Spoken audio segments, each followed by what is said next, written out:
and welcome to the Analyst dated 17th August 2023 by Vajiram and Ravi, wherein we'll be covering the important current affairs articles from both The Hindu as well as Indian Express. And the handout of this very discussion would be available to you in the description below. Let's have a look over the articles that we are going to cover today. So firstly, we'll be looking into this issue of gender stereotypes because recently the Supreme Court has come up with a handbook which pertains to this issue of gender stereotypes, especially with regard to the law. Then we'll be looking into the poverty estimation in India, how it has evolved, especially after independence in India. Then we'll be looking into the global initiative on digital health. And in this, we'll be looking into the steps that the government of India has taken as we are moving towards digital health services. Then we'll be looking into the various schemes which has been recently launched by the cabinet, or it has been approved by the cabinet recently. Then we'll be looking into the issue of caste-based survey, what it is all about. So let's begin. So the first article relates to the issue of gender stereotypes, and this article pertains to this very aspect of your GS paper 1 syllabus. Let's try and understand the context first. So the context is, recently the Supreme Court has come up with a handbook to eliminate gender stereotypes from law.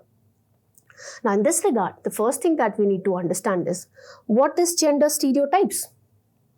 Gender stereotypes basically refers to the assumptions that we have with regard to the characteristics which an individual belonging to a particular gender must possess. For example, for women, we have this assumption that she is more emotional. She has this characteristic of showing love and care. And it also refers to the assumptions that we have with regard to the role which an individual belonging to a particular gender must perform. For example, when it comes to men, we have this assumption that men are supposed to perform instrumental role. That is, they are supposed to earn money. But when it comes to women, we have this assumption that they are supposed to perform expressive role. For example, they are supposed to take care of the elderlies in the home as well as the newborn babies. So this is about gender stereotypes. Let's move further. Now the thing that we need to understand is, what is this handbook all about? So this handbook, which is of 30 pages, basically aims to assist the judges as well as the people who are there in the legal system so that they could identify, understand and combat such gender stereotypical words. So in this handbook, the Supreme Court has stated that instead of using this gender stereotypical words, we'll be using this alternative language. Now in this regard, the thing that we need to understand is why it is important, especially for the judges, to use the right words. First and foremost, the language which is used by the judges do not only relates to interpretation of the law, but it also reflects the perception of the society as a whole. And when the judges uses such gender stereotypical words, then they are actually reinforcing the ideas which are against our constitutional ethos. Now, the next thing that we need to understand with regard to this topic is, what is the cause of this gender discrimination? The first and the foremost reason is socio-cultural factors. Among it, the basic reason is gender-based socialization. So now, on account of this gender-based socialization, what happens is, from the very childhood, we intend to legitimize the gender-based inequalities and deprivations. We start accepting these gender-based inequalities and deprivations which are there. And we intend to develop this gender stereotype that men are supposed to perform instrumental role, whereas women are supposed to perform expressive role. And on account of these cultural factors, what we witness in Indian society is, men feel that women are their property. That is why we have this cultural practice of Kanyadan. And on account of this gender stereotypical behavior, what we witness is, dowry is still prevalent in Indian society. Then we look at the economic factors. Now, if you look at India, the women labor force participation rate is around 32% in 2021 and 22, which is quite low, dismal. What is the reason for this? The reason is Again, gender stereotype. What is the gender stereotype here? As I've told you, women are supposed to perform expressive role. So on account of this, the woman has to bear the burden of unpaid care work.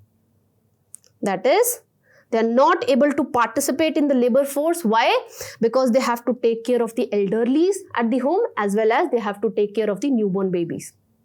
And on account of this gender stereotype, what we witness is women has to face glass ceiling in India. Why? Because we have this gender stereotype that women lack leadership qualities. So they are provided promotion up to a certain extent, and beyond that, they are not given promotion. So this position till which they are provided promotion is referred to be as the glass ceiling. Then, when it comes to inheritance also, we see that although we have law in place which provides equal right of inheritance to women as well, but even in Indian society, if you see currently, it is through male lines that we witness inheritance of property in India. Then, what are the political factors? When it comes to India, in the current Lok Sabha, we only have 14% of women MPs, while the figure is around 26% at the global level. And when it comes to the political arena also, on account of this gender stereotype, what we witness is the issue of Sarpanch Pati. Why? Because again we have this gender stereotype that women lack leadership quality. So despite we have provided reservation to women when it comes to the Panchayati Raj institutions, but what we are witnessing is the issue of Sarpanch Pati. Then, if you look at the legal factors, the police and the administration is not very sensitive to the women victims. At times, you must have witnessed that they make, abusive remarks. A woman who has witnessed sexual harassment, they make comments on the clothes that she is wearing. They make comments on her sexual history. So on account of this gender stereotypical behavior, what we are witnessing is low reporting of cases and crimes in India, especially with regard to women in India, crimes which are related to women. Then, when it comes to the religious factors, Manusmriti provides the way to control a woman. And on account of this religion, what we witness is notion of impurity, which a woman witness, especially during the menstrual cycle. So on account of these factors, we witness that this gender stereotype is getting more strengthened. Now, what needs to be done in this regard? First and foremost, we need to come up with gender sensitization programs. Basically, to make the men aware of the problems which the women are witnessing in the Indian society, so that men stop considering women as their property. When it comes to the economic domain, we need to ensure that the women get equal entitlements when it comes to accessing education, when it comes to getting skill training, etc., so that we could enhance their participation rate in the labor force. And this could also be done only when men come forward to bear the burden of unpaid care work. And in this regard, we also need to promote the idea of paternity leave, because it is not only the responsibility of the woman to take care of the newborn baby, but it is also the responsibility of the men or the father of the house. When it comes to the political domain, we can address this gender stereotype by making reservation for women when it comes to the Lok Sabha and when it comes to the state legislative assembly, like we have done in the Panchayati Raj institution. And we can also do one thing, we can provide that certain number of seats, the political party have to give ticket for those seats to women only. in order to promote the leadership quality and in order to enhance women participation when it comes to the political domain. Then when it comes to the legal domain, we need to train especially the police forces when it comes to the issues which are witnessed by women. We need to sensitize our police forces, especially with regard to the crimes which are being carried out against women, so that they are more sensitive when it comes to dealing with the women victims. And in the religious domain, we can make use of the religious leaders and we can reach out to the masses through these religious leaders, and we can, make use of these religious leaders to promote the egalitarian values or gender equality among the masses. That is all that we need to know with regard to this article. Let's move to the next one. Now, this next article relates to poverty estimation in India, and this topic relates to this very aspect of your GS paper 2 syllabus. Let's try and understand the context first. So, the context is, recently, the Honorable Prime Minister said in his Independence Day address that 13.5 crore Indians have broken out of poverty and have entered the middle class. Now, in this regard, the first thing that we need to understand is, what is poverty? Poverty basically refers to a condition wherein an individual or an household lacks the financial resources to meet the basic minimum requirements. For example, food, safe drinking water, sanitation, etc. And according to World Bank, a person is extremely poor if he or she is living on less than $1.9 a day. Now, before we move forward and we try to understand that how the poverty estimation evolved in India, I want to throw light upon this middle class. We do not have any official definition of this term middle class in India. But according to certain private estimates, middle class basically have a level of income which is above the people who have just escaped the poverty line, who have come out of the poverty line. According to one such private estimate, that is PRICE, People's Research on India's Consumer Economy, middle class basically refers to that section of the Indian society which have annual income in the range of 5 lakh to 30 lakhs. So this is regarding the middle class. So we cannot say that the people who have come out of the poverty line would have necessarily joined this middle class segment. Now, the next aspect that we need to understand is the basic terms which are related to poverty. First thing is, why do we need poverty estimation in the first place? In order to chalk out a poverty elimination strategy. It is only on the basis of reliable poverty estimation that we will be able to identify that on what indicators Indian economy is lacking. Is it health?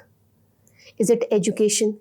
Is it some indicator of living standard, for example, cooking fuel, sanitation, housing, etc.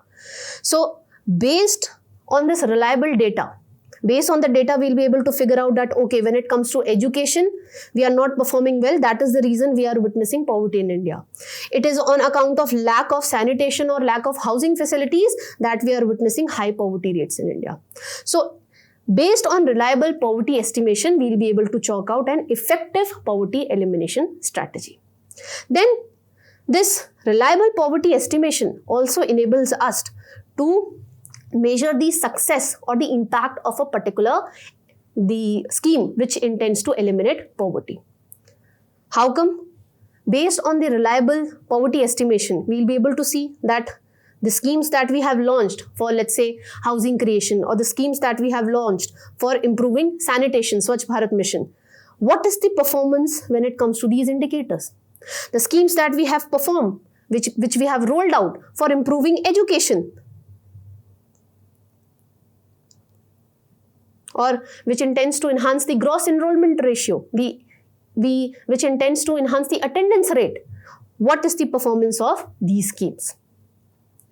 And lastly, poverty estimation is basically required so that we are able to effectively gauge the poverty levels, and based on that we are able to create a just and equitable society, which is one of the constitutional requirement as well.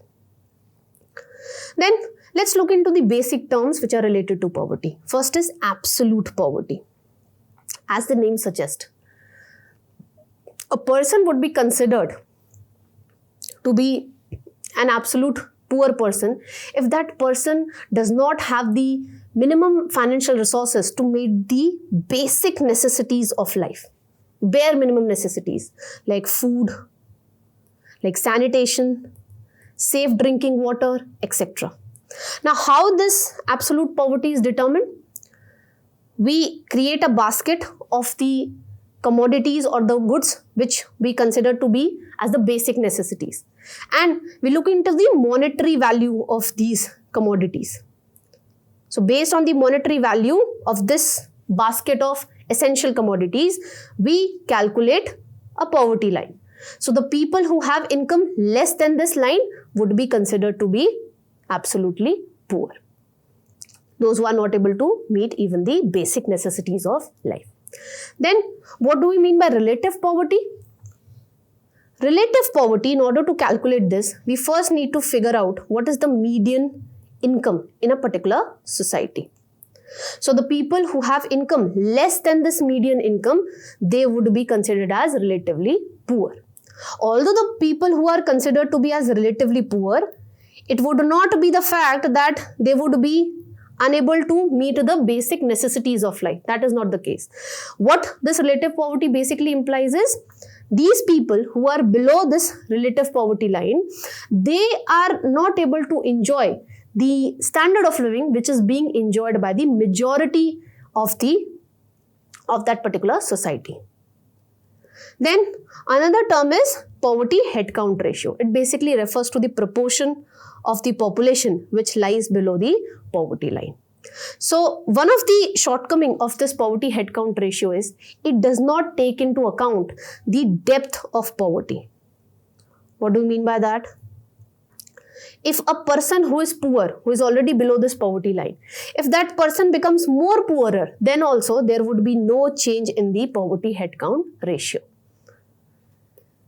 Then the next term that I want to discuss with you is reference period. So it is basically used by NSSO to see the consumption expenditure over a period of time. So we have two kind of reference period. First is uniform reference period, which was used up till 1993-94. In this, what the NSSO workers used to do, they used to ask that what was your consumption pattern in the past 30 days. So based on this, they used to estimate the poverty.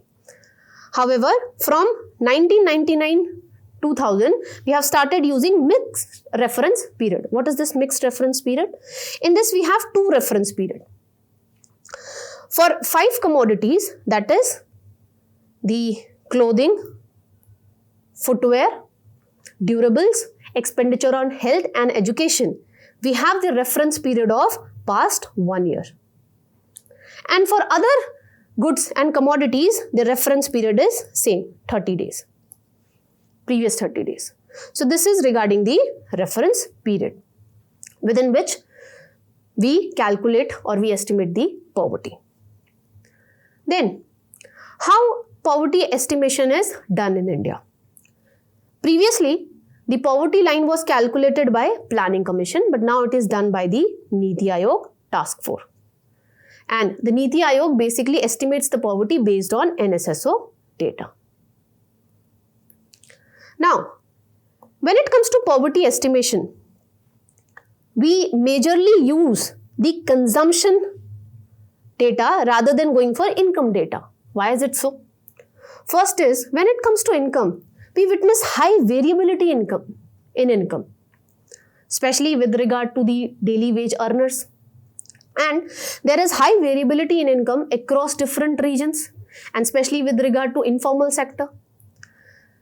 Whereas when it comes to the consumption pattern, we do not witness such amount of variability. Why? There is a term in economics, that is ratchet effect. According to this effect, even if your income falls, your consumption would not fall to the same extent. So, in the consumption pattern is more or less stable. Even if the income fall, the consumption would not fall to the same extent. So, there is stability when it comes to the consumption pattern.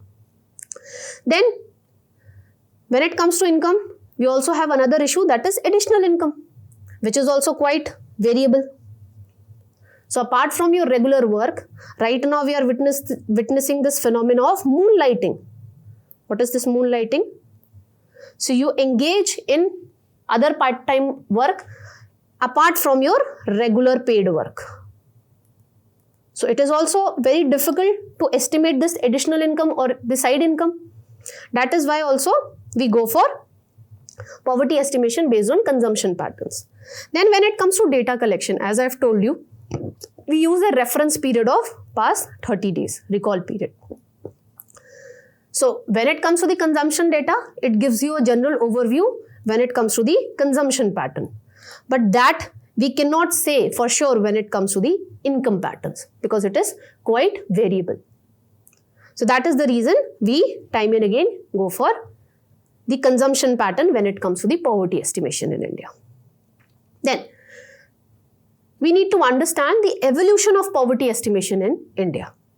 In pre-independence, Dadabhai Naoroji, in his book Poverty and Un-British Rule in India, he has estimated poverty, which basically lied between the range of 16 rupees to 35 rupees per capita per year. In this, he basically took into account a consumption basket and what all money you will be needing to buy that basic commodities which were there in that basket. What was the commodities? Ghee, rice, flour, dal, vegetables, oils, etc. So based on that, Dadabhai Naoroji came up with a poverty line. Our major emphasis of this discussion would be the poverty estimation in post-independence. So the first systematic assessment of poverty was done by Dandekar and Rath in 1971. So they came up with the calorie-based poverty line. So they said that whatever money you need to basically make sure that an individual is consuming around 2,250 calories per day in both rural and urban areas, that money would be considered to be as the poverty line in both rural and urban areas. Then Alak committee basically stated that this calorie-based poverty line is fine. What we need to do is we need to adjust it according to the changes in inflation, both region-wise as well as what changes we are witnessing in the inflation with time. Then we had this Lakdawala committee. So it came up with two different poverty lines for rural areas, which was basically based on CPI agriculture laborers, and for urban areas, which was basically based on CPI industrial workers. And it basically came up with the state-specific poverty lines.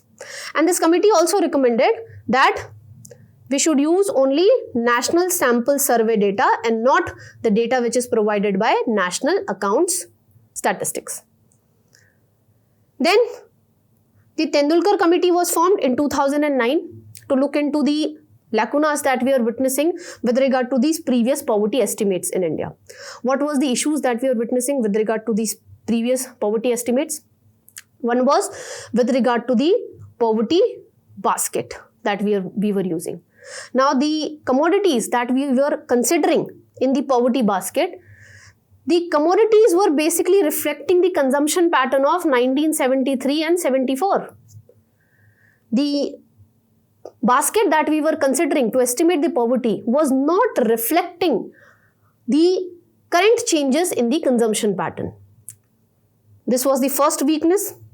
Then we also had the issue that how we are supposed to adjust the poverty line based on inflation, because inflation varies according to region. In different states, the inflation level varies, and it also varies according to time. How we are supposed to adjust the inflation then? how we are supposed to adjust the poverty line based on the changes in inflation data. And lastly, the previous poverty estimates did not take into account the private expenditure on health and education.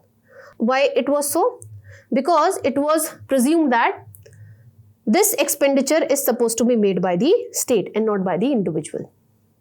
So, this Tendulkar committee basically rectified the issues that we were witnessing with regard to the previous poverty estimates in India. So, it basically shifted from calorie-based poverty estimation. It came up with the poverty basket, which basically contains commodity like non-veg expenditure on education and health, then cloth, rice, flour, edible oil, vegetables, etc. And this committee also came up with a uniform poverty basket for both rural and urban areas. And when it comes to the adjustment of poverty according to the inflation, this committee recommended that the poverty basket, uniform poverty basket that it has came up with, so whatever change in prices that you are witnessing with regard to the commodities which are there in this poverty basket, based on that adjust the poverty line. And after this Tendulkar committee only, we started making use of the mixed reference period when it comes to poverty estimation. Then came the Rangarajan committee. Now this Rangarajan committee basically estimated the poverty based on the data which was provided by Central Monitoring of Indian Economy. And it basically stated that poverty should be estimated based on the expenditure on two things. First is adequate nutritional requirement. Now this adequate nutritional requirement was basically based on the average requirement of calories, protein and fats. And this average requirement was basically based on Indian Council of Medical Research norms, which basically varied from age to age, and it also varied across gender and the activities which an individual is performing. So, this was one set. The another factor that we need to take into account is the expenditure on non-food items. So, based on these two factors, the poverty line was estimated by this Rangarajan committee. Now, the concluding thoughts. Even today, when it comes to poverty estimation, we face the issue of poverty basket, because the poverty basket is not able to reflect the changing consumption pattern. So this thing we need to address. We need to come up with a poverty basket which is reflective of the changing consumption pattern. And we also need to come up with a hybrid poverty estimation, which basically intends to gauge both the absolute as well as relative poverty.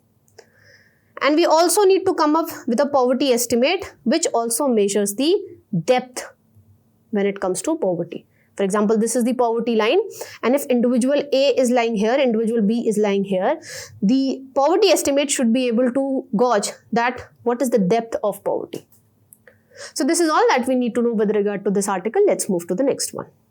Now this next article basically relates to digital health services, and this topic relates to this very aspect of your GS paper 2 syllabus.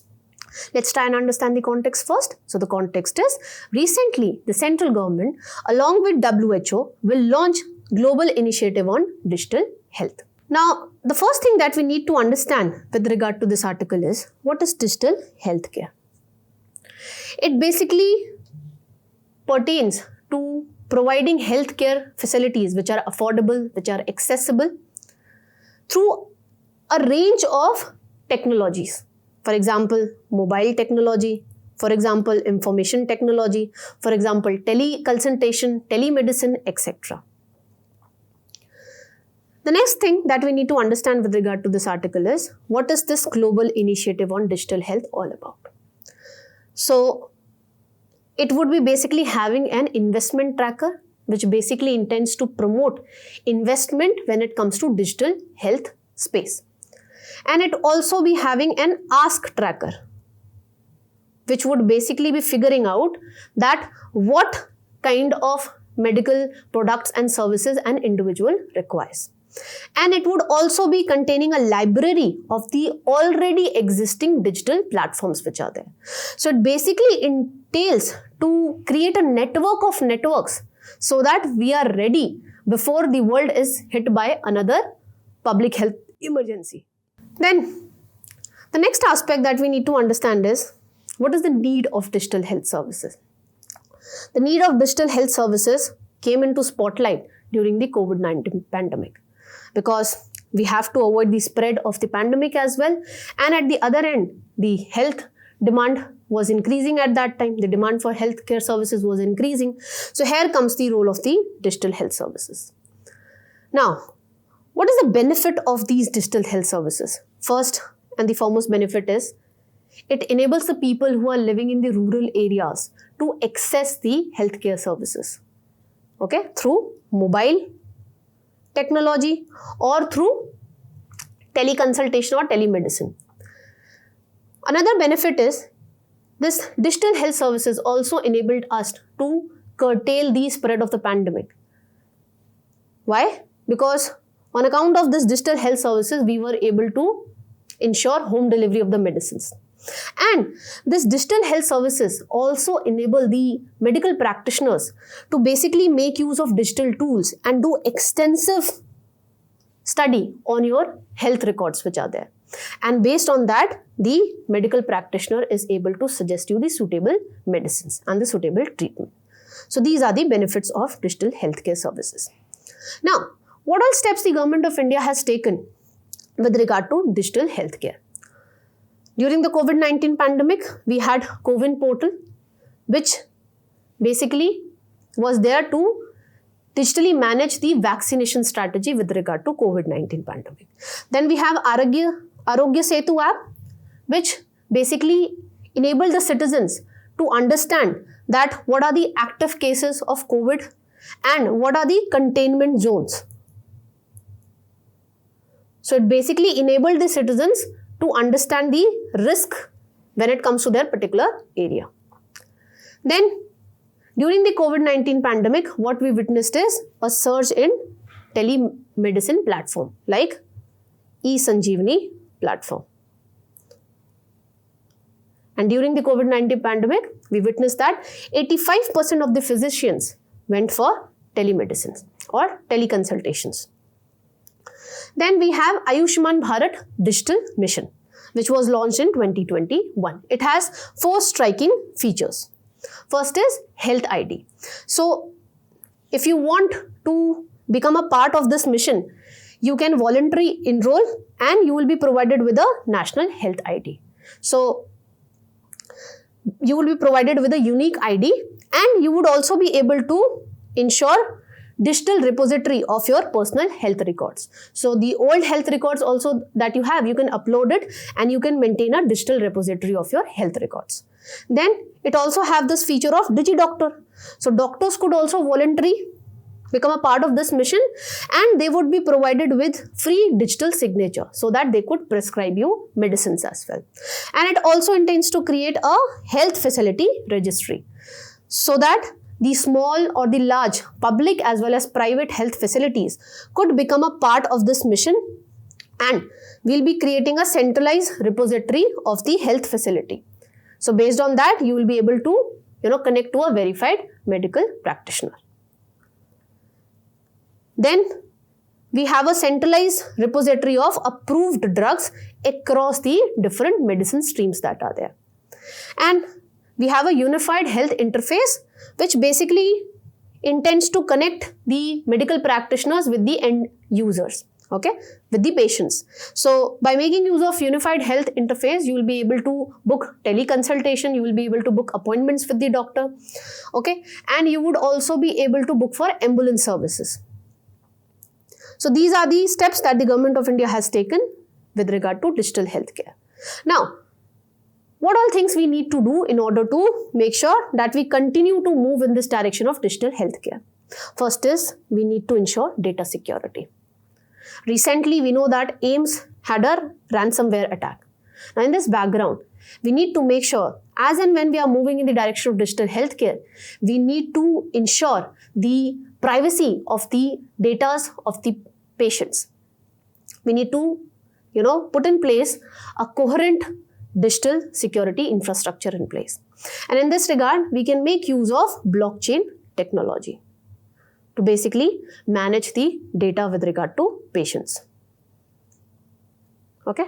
Because this is more secure technology.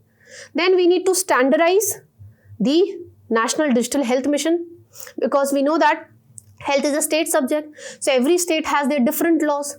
So we need to streamline all of those state laws.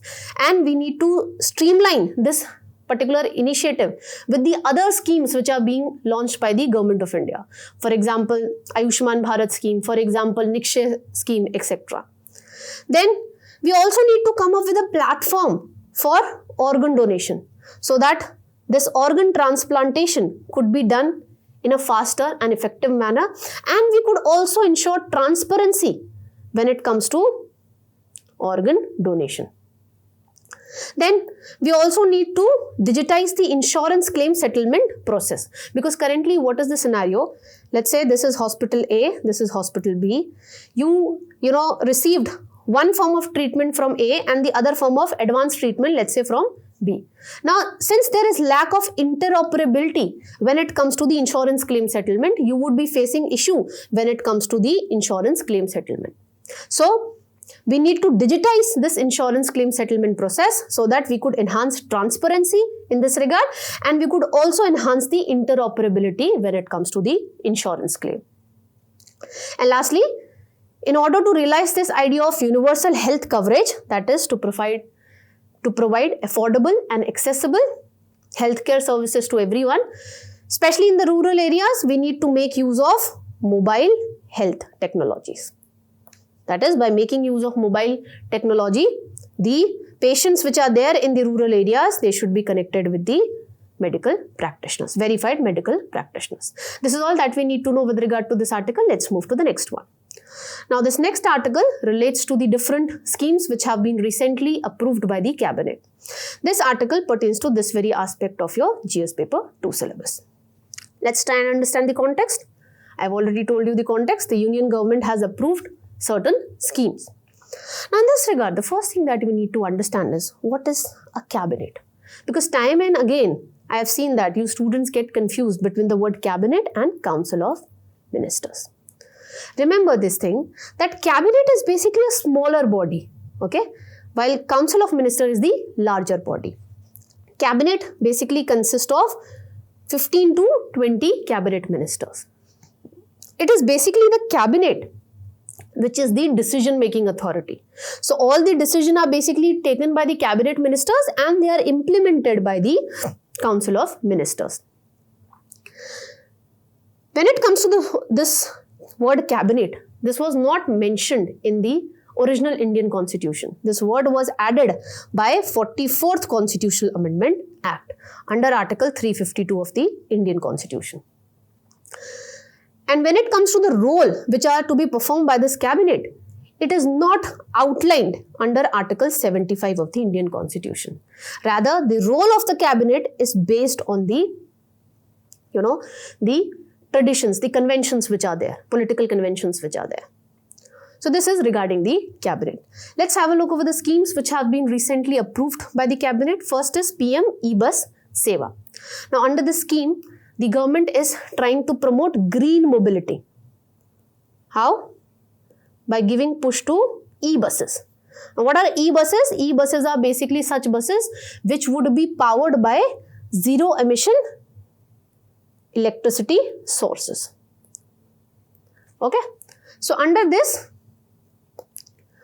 10,000 e-bus would be provided to different states and in different cities, that is in 169 cities, and this scheme would be implemented in the cities which are having the population of 3 lakh or more, and the scheme would also be implemented in capital cities of union territories, of northeastern states as well as hilly states. When it comes to the implementation of the scheme, it would be it needs to be administered by the state government or by the city administration. Okay, whereas the central government would only be providing certain subsidies. So under the scheme, depot and other infrastructure would also be developed, okay, so that sub-charging stations could be provided. Then PM Vishwakarma scheme was also approved by the cabinet recently. So under this, basically the artisans and the craftsmen would be provided with concessional loans at the rate of 5%, and the loan amount would be of 2 lakh. And they would also be provided with training. So during the training, they would be provided with this stipend also. And they would also be provided this amount of money so that they could buy modern tools. So the scheme basically intends to connect the artisans like blacksmith, goldsmith, weavers, barbers with the domestic and global value chains. What are global value chains? Global value chains is the new phenomena which is emerging in the economy. When a product is not, completely prepared at one destination, raw materials are procured from one destination, then assembling of that particular product would be done at one location, then final finishing of that product would be done at another location. So the production of a particular commodity is spread across different regions. This is referred as global value chains. Then the government has also extended the Digital India program for 5 years, and under this extension, what the government is planning to do is, it is planning to reskill and upskill the IT professional. What is reskill and upskill?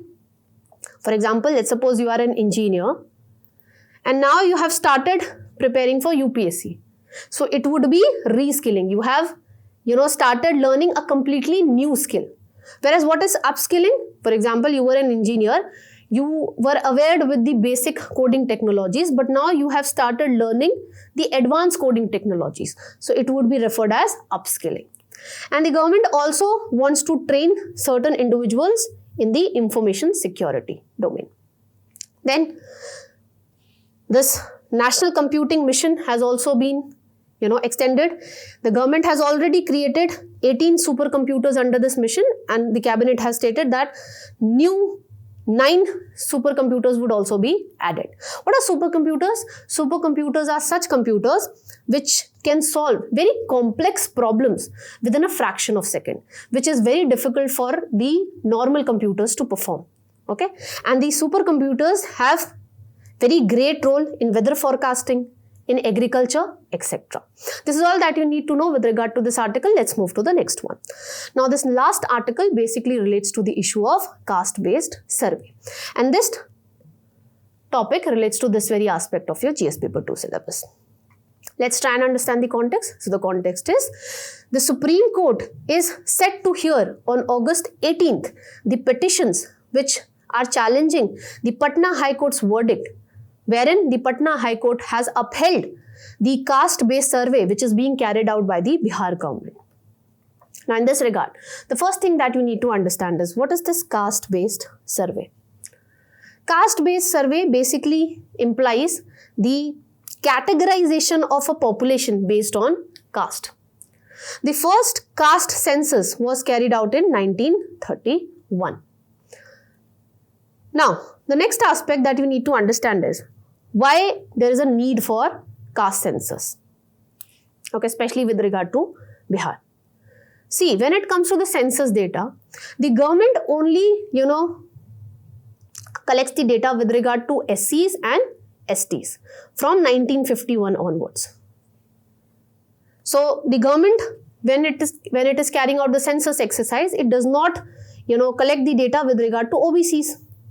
So, it becomes difficult for the government to chalk out welfare programs for this OBC section and to carry out subcategorization of OBCs. And in this regard, the Maharashtra state has filed a petition. So, in reply, the central government has stated that we are following this thing.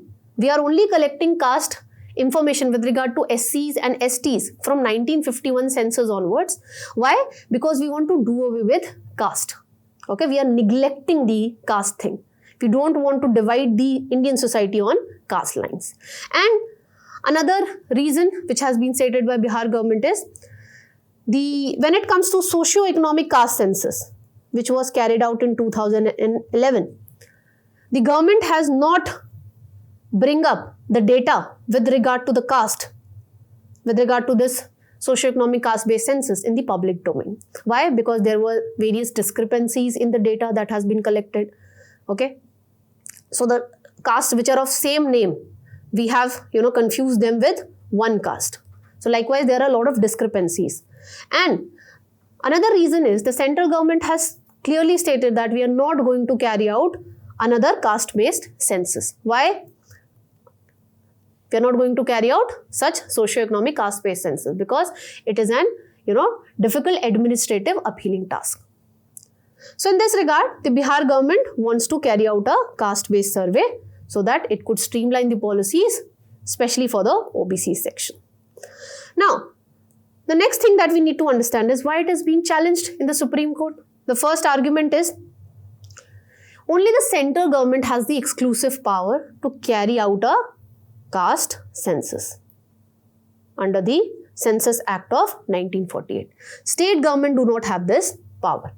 Second argument that is given is the state government does not have the authority to appoint the district magistrate and the local authorities for collecting the data until and unless the central government issues a notification under Section 3 of Census Act 1948. And lastly, another argument based on which this exercise which is being carried by with the Bihar government is being challenged is it is violative of Puttaswamy judgment. Why? Because they are trying to collect the personal data through an executive order.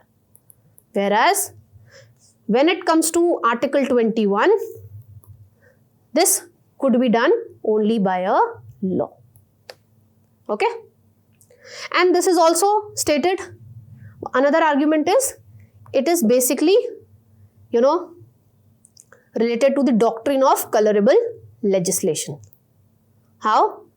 According to doctrine of colorable legislation, what you can't do legally, you're not allowed to do that in another ways as well. As we have studied, the census is basically a union subject. So the state government does not have the power to carry out a caste census. So just by merely naming it as caste-based survey, you do not have the power to carry out a caste-based census. That is all that we need to know from today's newspaper. Thank you for listening to this very discussion and all the very best for your preparation.